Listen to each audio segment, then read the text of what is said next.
Welcome to the riskadvisor.com podcast. I'm Sal LaFurry. I'm here with my good friend, co-host, Jim Henry. Before we begin, I'd like to remind each of you to subscribe to this show and push the like button for us. We would love for you to be able to subscribe to the show and follow us as we proceed with this endeavor. Please leave your comments, as your opinions are important to us as well. So today's topic, we want to talk about defunding the police. The possible effects of privatization.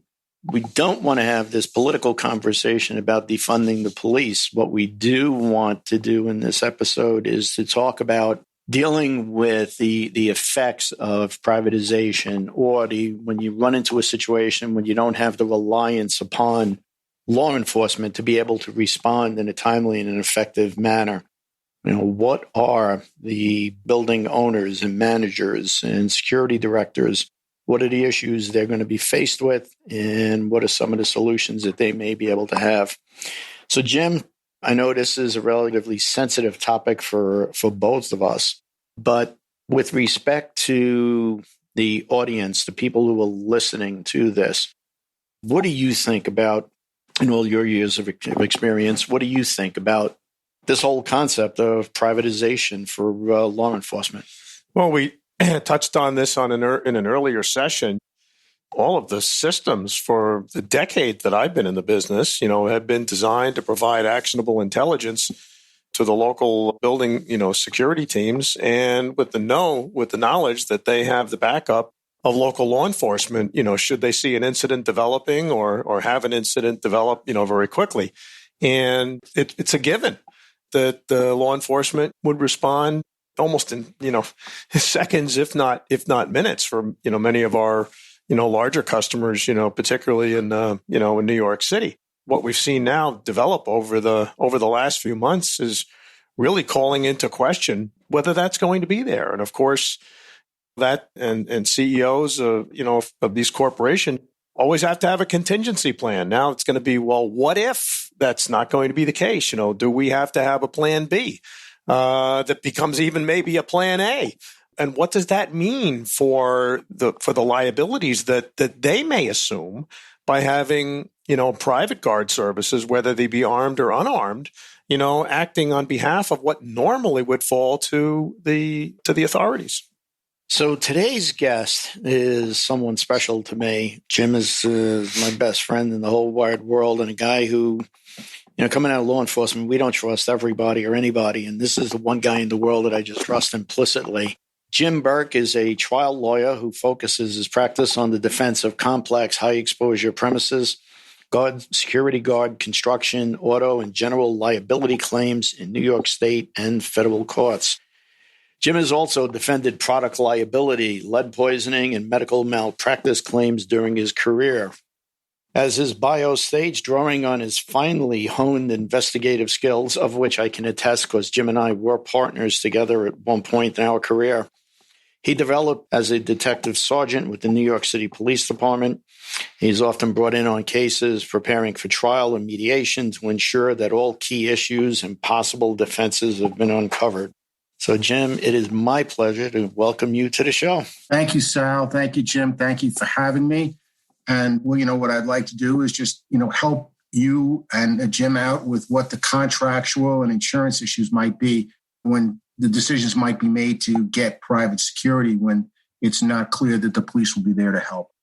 Let's start with the privatization of the police. That's obviously that's somewhat of a problem. We're seeing security getting more and more involved in enforcement operations.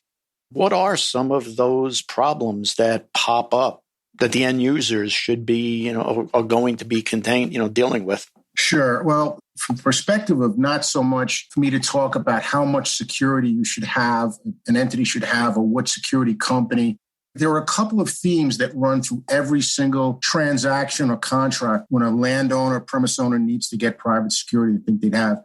The first thing to understand is in the law in the state of New York and in many jurisdictions, a person who is not a party to the contract is not a third-party beneficiary, which means if security guards are near where something happens to someone else, they won't necessarily be able to have an effective lawsuit against the security company for failing to stop an action unless the contract is drafted in a way that the courts could construe that that person will be a third-party beneficiary of it.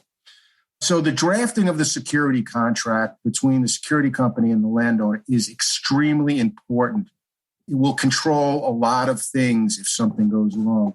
The next thing that comes up a lot is the contracts typically require the security company to defend, hold harmless, and indemnify the premise owner in the event that there is a lawsuit, say, brought by someone who said that they were injured on the property and they felt the security was deficient. They may not be able to sue the security company. They may be able to do it. But if they bring a lawsuit against the premise owner will look to the contract to transfer that risk back to the security company. Every place today is going to require that the security company name the premise owner as an additional insured on their insurance policy.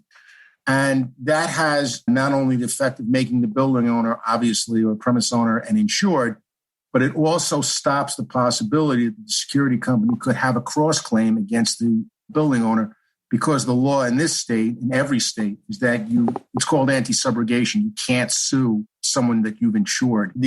Going directly to the issue of the difference between public security and private security is that a police officer at the scene of an event, if there's a use of force or something along those lines, if there's a lawsuit, the officer is entitled to qualified immunity if it's a civil rights case.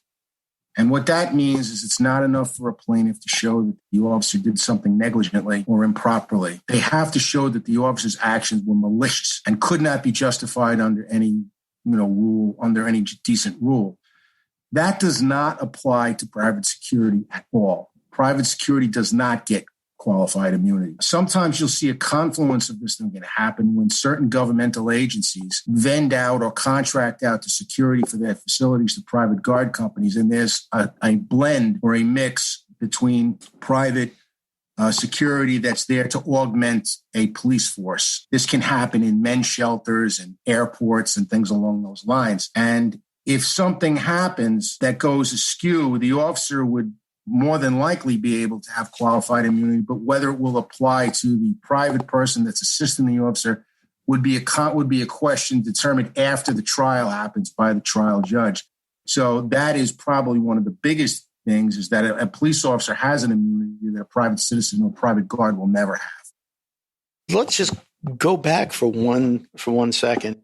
For the people listening, obviously, where we are today, understanding that the country has become incredibly litigious, understanding that a lot of things get wound up challenged and lawsuits are brought up. Historically, were these concerns that always occurred, or was basically a contract written on a napkin for facilities years ago? Yes, absolutely. If you go back, really not all that many years, if you just go back about 15 years or so, a lot of security was controlled by small security companies, mom and pop shop companies. A few retired police officers get together and form a company, that kind of stuff. What has gone on in the industry over the last 15 years is there's been a confluence of small companies being bought up by somewhat larger companies. They get bought by larger companies again, and it all finds its way eventually to the 4 or 5 very large international companies. As that has occurred, these companies have large legal in-house departments. They have outside counsel like myself. And so the content of the contracts are more detailed. It's more to understand what's going on. Back in the earlier days, it was very common to find that there was no contract at all, and that the arrangement between a small security company and a small premise owner was something that was written on something that really wasn't much more than a napkin. And I'm not kidding about that. It would be like a purchase order or something like that. But one thing that is very, very important, and it poses a strange related issue, is every security company that is doing a decent job, in addition to having a contract with the premise owner, is going to have a set of post orders. And the post orders are critical to understanding what the duties of the guard were when something goes wrong. So that's something that's also developed over the last 15 years or so, is not only the quality of the contracts have changed, but also security companies that didn't even know that they needed to have post orders, or they were de minimis, are now much more detailed. And in any case that I've had recently with a major security provider, there is a contract, there is a set of post orders. And these are the things that get a better idea of what the responsibilities were between the parties should something go wrong. Jim Henry speaking now. I'm drawing a parallel here to these new, you raise a lot of issues with the complexity and logistics of dealing with transitioning to private security from where normally, it's public law enforcement. And it reminds me, immediately post 9/11, when there was fear of chem-bio, nuclear attacks, terrorist attacks and whatnot. And there was a rush to a number of sensory systems that were coming out, technology that was looking to get into the commercial space from what would normally was federal gov, FedGov, DOD, and what have you. And one of the manufacturers said to me, is it the price point? How can we get into the commercial buildings now? You really need, you got these anthrax threats and whatnot, dirty bombs, all this stuff. How can we commercialize this? And I said, well, I'm going to give you an education. So we went down and had lunch with one of the security directors for a marquee building. And that director said to him, I wouldn't deploy your sensors if they were free. And he just looks at him and he goes, why? He says, because no matter what I do, we're going to get sued. So he says, I'm going to just defer to whatever the public authorities tell me to do, whatever sensors you deploy, and whatever the con ops are that that's what I'm going to defer to, because then I'm covered. And I'm just sensing that there's a parallel here that we can talk about, in the next two segments. So hold that thought. I'm going to do a break right now and then come back and kind of tee this up.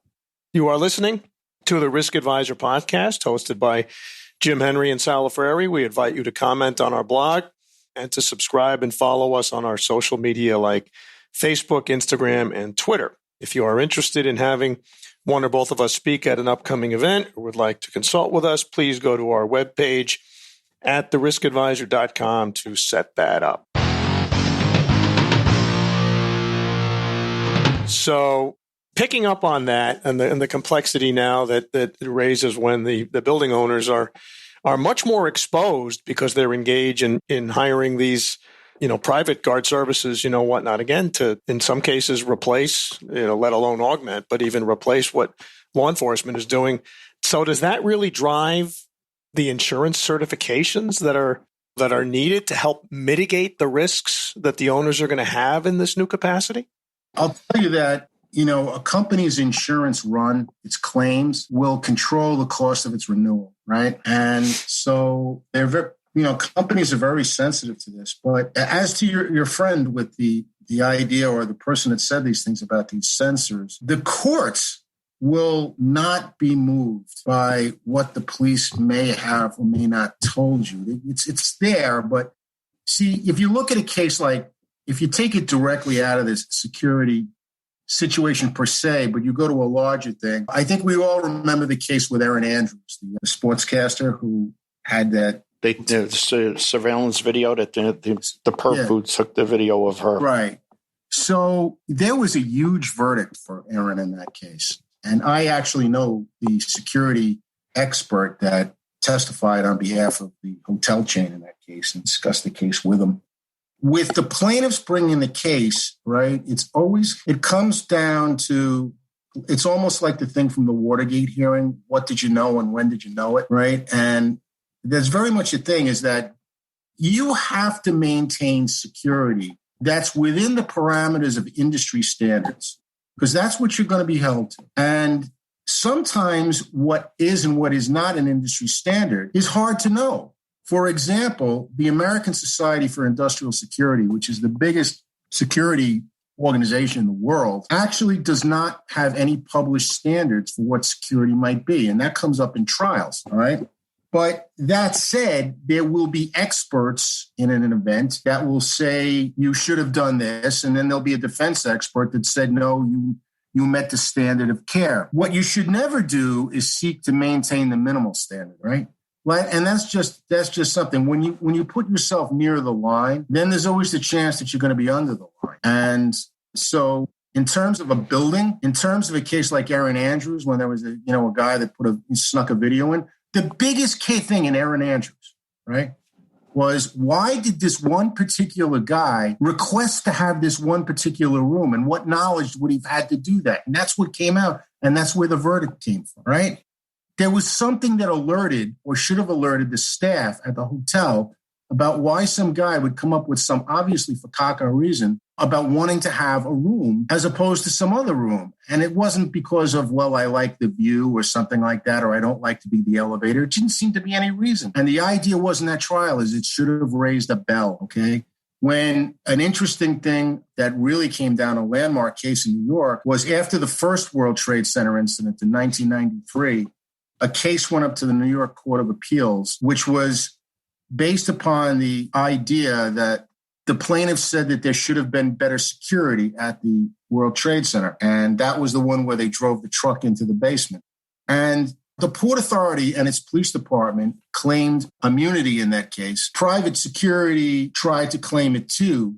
But the biggest issue there was for the court to decide is whether or not it was a governmental property engaged in a governmental business or whether it was a commercial business. Now, the World Trade Center was the biggest commercial business in the world, but held that the police, even though they were in a commercial property, were executing a police function as opposed to a private function, and the Port Authority was immune from the suit.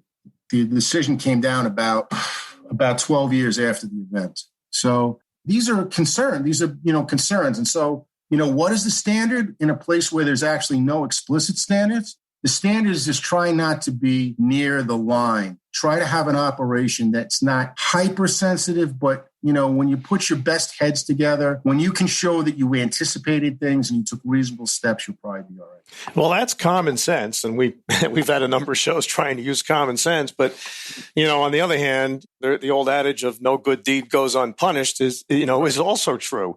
And I think what that particular example that I referenced, with the luncheon that we had with the CBRNE manufacturer, was that if they took the initiative privately, just trying to do the right thing, of being a little bit more proactive, that they would actually assume more liability than they would otherwise have had, by going and spending the money and trying to be ahead of but again, because there were no con ops that they could see from the authorities on what to be doing. Particularly if you've got a plume of some, toxic, material or whatnot, you're sending them into harm's way no matter what you do. If you keep them in the building, you put them outside.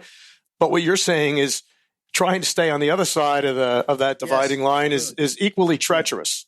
Right. So, let me give you an example. Let me give you an example of how you have to deal with people that make up stories. Okay. So I had a case where I was going to trial in Queens, a bunch of years ago, maybe 12, 13 years ago, right? And I was defending a landowner, a building, a reasonable 7 or 8 story apartment building with, elevators in a fairly nice working class neighborhood. Now, they had cameras in that building. They had cameras, but it was a little unclear what the purpose of the cameras were for. And the true purpose of the cameras was not to provide security, but so that they could look at property to see if it got stolen or defaced, they could figure out who did it. So the building never really deployed anybody to monitor the cameras, right? But were they clear about the expectations that they delivered to the people in the building, whether those cameras were going to be monitored or not, right? Now, everything indicated that they weren't. Like the monitor was in some closets, nobody was assigned to do it. And the building was small enough that most people would know. But along comes a situation where there was a 14-year-old girl. It was very sad. She went out from the apartment to go down the block on her mother's errand to pick up some dry cleaning and, some milk and eggs from the store. And she came back into the building, okay, and she got raped. And so a lawsuit was brought on behalf of her and the parents and all these other things. And the child's mother, who I felt terrible for in many ways, but I knew she was not being truthful, she said that although she never got any notice from the building that the cameras would be monitored, and she knew that the wherever the films for the camera were being made, this is back in like the days of VHS tapes, was in some place in the back, and there was nobody hired, there was no porter, there was no guard. She said that the superintendent of the building told her that the cameras were being monitored and she would never have to worry about sending her kid out to do errands for her. Now, that never happened, okay? But it was what's called a reliance case, because if you don't have a duty, but you tell somebody something, whether it's true or it's not true, and then they change their position based upon your representation, and it looks like they should have reasonably had the right to rely on your representation, you're going to get it, okay? And in this case, she said, I would have never let my daughter go do that if I wasn't told by the super that they were being monitored. Do you see what that does? That takes the whole case out of whether or not they're being monitored or not, right? Because it's no longer an issue. The issue was she told? And did she reasonably rely on it? And is it reasonably, would a jury believe that she indeed would not have sent her 14-year-old daughter to the store in this neighborhood had the cameras not been in the building and stuff like that? Like whether or not you see how that works? The idea here is you don't have to have the best security. You don't have to go spending for all kinds of security. But you better darn be sure that when you have it, that the people that are in your building know why it's there, unless for some reason it's hidden for a real purpose of hiding it. If it's out in the open anyway, like cameras or something like that, the people in the building should know exactly why they're there.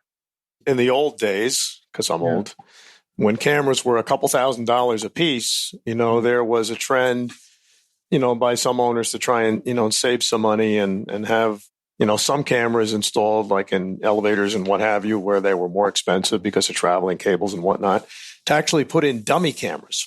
And as an integrator, I think I had the intuition, back then, we just refused to install them because we could sense what was going to happen. There would be the implied security that if some of the static cameras were monitored and you had these dummy cameras, there was a perception of safety and security, when you were in the range of those cameras. Now you fast forward to today.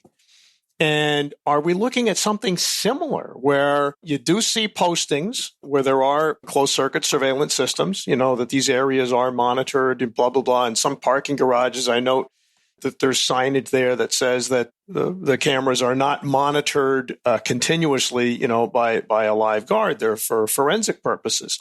Might we now be in a situation where the perimeters of some buildings, which are still the property of the building owners, it's questionable as to whether or not there is local law enforcement out there to protect those areas. May we now be looking at some signage that cautions people, to be on their guard when they're out there because they may not have local law enforcement there, in case there is an incident. And does that provide a degree of protection then to the building owners, whether they have private security or not, should there be an incident that's on their property? Right. So I can tell you that as far as things that go on inside a building, without going into something that would take me hours and hours to go over, the law in the state of New York, both the statutory and the case law, says that the owner of a premise where crime has already infiltrated the building has an obligation to provide a working door lock and possibly an intercom system. You're not required to provide more than that. Now, as for the outside of the premise, it's not you really have much of a requirement out there, maybe some lighting, things like that. But where you need to make where the two roads have to intersect, because remember, also, from a perspective of just being a good person, you're not looking for people to get hurt, right? But you have to always be clear, right? Is who is your audience and what are you communicating to? And if you start to communicate to somebody that these things exist, but they're not what they're supposed to be, it's not going to take very long for someone, if something goes wrong, to say you said something you didn't say, right? So it is important that communication actually, of all the things that happen and go wrong in civil litigation, communication is almost the number one offender, right? It is somewhere there is a gap between what people happens and what people say, right? If you have a case that happens in a building where, the locks are kicked out by bad guys, whatever else like that, well, the building is not automatically liable because the lock wasn't there. The liability comes from when if someone notifies somebody or enough time has gone by that they should have known, and then nobody does anything. So what protects you is like a system of inspections. Did someone go around the building and look? Oh, the lock was working this morning. Then if the lock gets busted, but only 4 hours have gone by, you're not going to be liable. If the lock was busted last week, you're not going to do well in court saying, well, in this building, the locks get busted every other week and I can't keep up. That's not going to work, right? So it's kind of like that, communication, a good set of post orders, something that says, how you go about things methodically will go very, very far in helping you from liability. Okay, we're going to take a quick break at that point, but we do want to get into a little bit more on communication. But first, let me remind the listeners that you're listening to the Risk Advisor podcast hosted by Jim Henry and me, Sal LaFrury. Once again, we want to invite you to comment on our blog at theriskadvisor.com, to subscribe and follow us on our social media like Facebook, Instagram, and Twitter. If you're interested in having one or both of us speak at an upcoming event or would like to consult with us, please go to the webpage at theriskadvisor.com to set that up. In the final section, Jim, we want to talk a little bit. You mentioned it earlier about post orders. And so the two areas I'd like to do in the last few minutes that we have available is I want to talk about co-employment and dealing with post orders. Mm-hmm. With respect to the post orders, whose responsibility is there a legal minefield that should be avoided for security directors or owners as to who writes the post order? Well, yeah, and I think the way to handle it, again, is to make sure that everybody's sort of on the same page. In many cases, the post orders are written by the landowner as opposed to the security guard company, which seems sort of like counterintuitive. Like when we were in the police department, the patrol guide was written by the police department, not someone else. But in this case, the best part of a negotiation for security, if you're a premise owner and you want to have you should be thinking, what is my security purpose? Like anything else, when you get involved in something, the first question you ask yourself is, why am I doing this, right? And so if you have what the security objective is, then you hire the security company, the contract comes in, and the post orders are really important because they're also related to what the cost is, right? Like, what are your security guards doing is going to be a factor of the number of hours. Usually security guard contracts usually go in the number of hours per week or month. How are you covering this? Is this face-to-face relief? What are you doing? And it really makes an enormous difference later on in life if something goes wrong. When you when you're trying to defend something, like I've had cases where something bad happens. Like, let me see the post orders. And I find out, well, there really weren't any. Like, oh, that's great. Because now I'll have the testimony of the witnesses, but I'll have nothing from either the company or from the landowner that says, this is what we expected the security guards to do. Now, it doesn't have to be super all-inclusive, cover every sort of thing, but it should have things about like, all right, once an hour, you're going to do this. You're going to do this. You're going to make your rounds. You're going to do this. And almost all security companies have electronic detect systems that they go around and they wave their wand at a place that kind of keeps an idea of where they're going. And that idea is as old as the hills. The things used to be mechanical, but it was still done. So, a great thing to have, sometimes I've had cases where something bad has happened and the plaintiff is saying, well, there was no security there. And I'm able to get the DTEX print out and find out the security guard was just there and the place was empty. What are you talking about, right? One thing I think, and I'll finish up too, that is a minefield, okay, is that if you provide security at a place that's like a big shopping center or a casino or something along those lines, those places all have something which is called the back of the house, which are these back walkways that sort of like help users and people go from different place to different place, restaurant to restaurant, workers. But the access to the back of the house is not always so well defined. And if it's part of the security guard's job to patrol the back of the house and there's a DTEX point back there or something like that, you better pay attention to that because those are the kinds of places where, ne'er-do-wells, kind of find themselves either to shoot up drugs or to rip something off.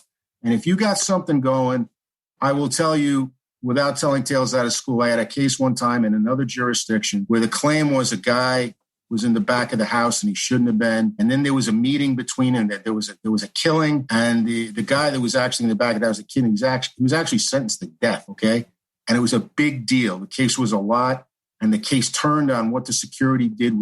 Did they pass somebody that they didn't know that was supposed to be back there? It was a massive case. It is very, very important to control access to these semi-public areas. Because some places you go, people can go back there and there's no control. Other places they're not supposed to go. There's no signage. You got to watch it. Okay. Well, building on this back of the house area now, and because a lot of these, a lot of new high rises, are built specifically providing, outdoor arcades or small parks or what have you that are actually the property of the building owner. And again, in the past, they had the cover of local law enforcement more visibly protecting these areas. Now, are we actually going to evolve into something similar to what we had after 9/11 with emergency action planning, the lessons learned from, what happened with the towers coming down, and emergency evacuation protocol, signage and stairwells and what have you, where local law 26 came into play for inside buildings, and building owners have to submit, their emergency plans to the fire department and have them certified to be compliant with local law 26.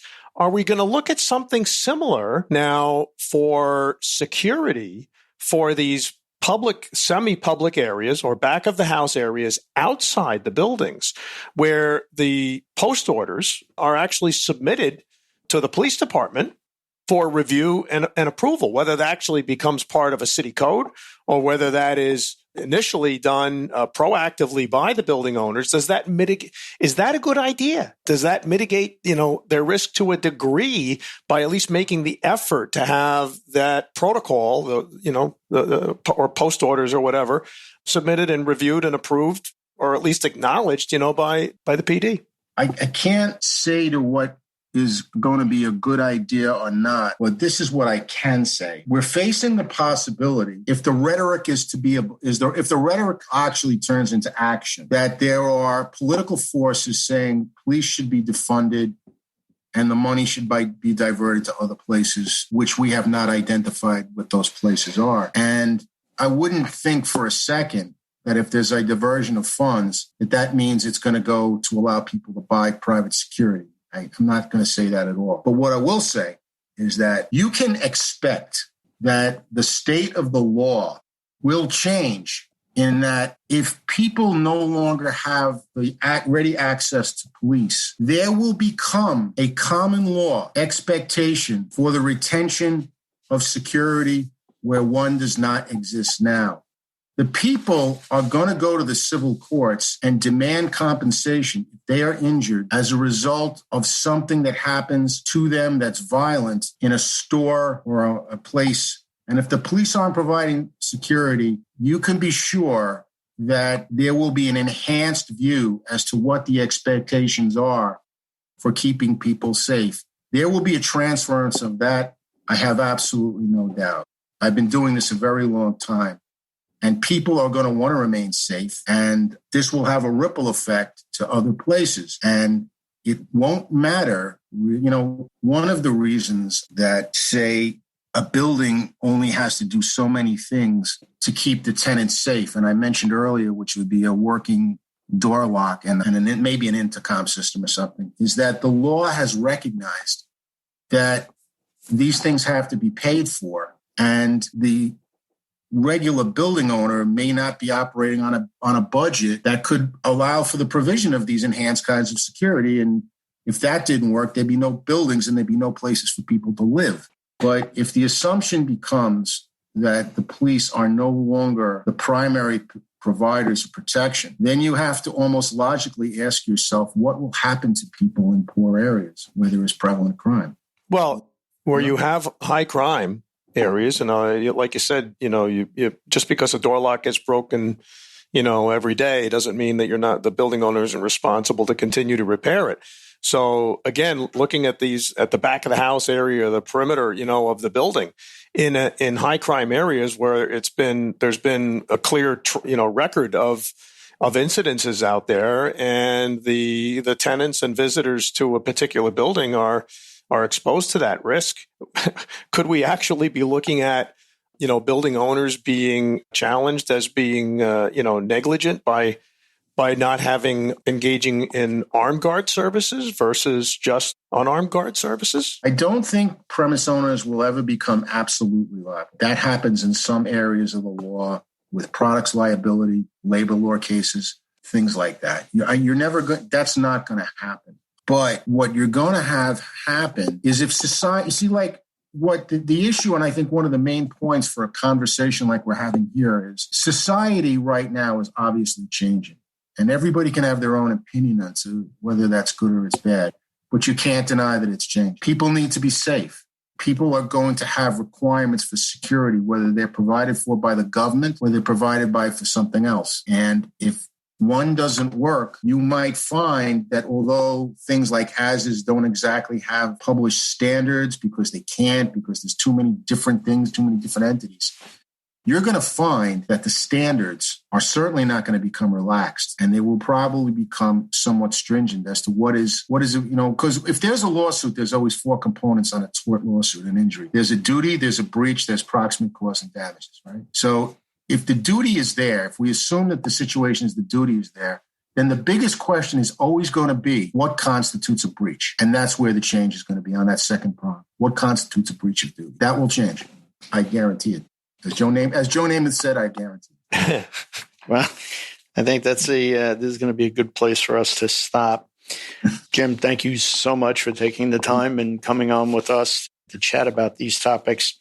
This is obviously something that we can go on, and we'd love to get you back at some point and talk about the co-employment and talk about some of the other issues that some of the owners and security directors are facing. But with that, just want to remind everyone that you've been listening to the Risk Advisor podcast hosted by Jim Henry and me, Sal Lafreri. We're going to invite you to comment on our blog on theriskadvisor.com and to subscribe and follow us on our social media like Facebook, Instagram, and Twitter. If you're interested in having one or both of us speak at an upcoming event or would like to consult with us, we're going to ask you to go to the website and reach out to us. Once again, we want to thank you for listening, and we hope that you tune in next week.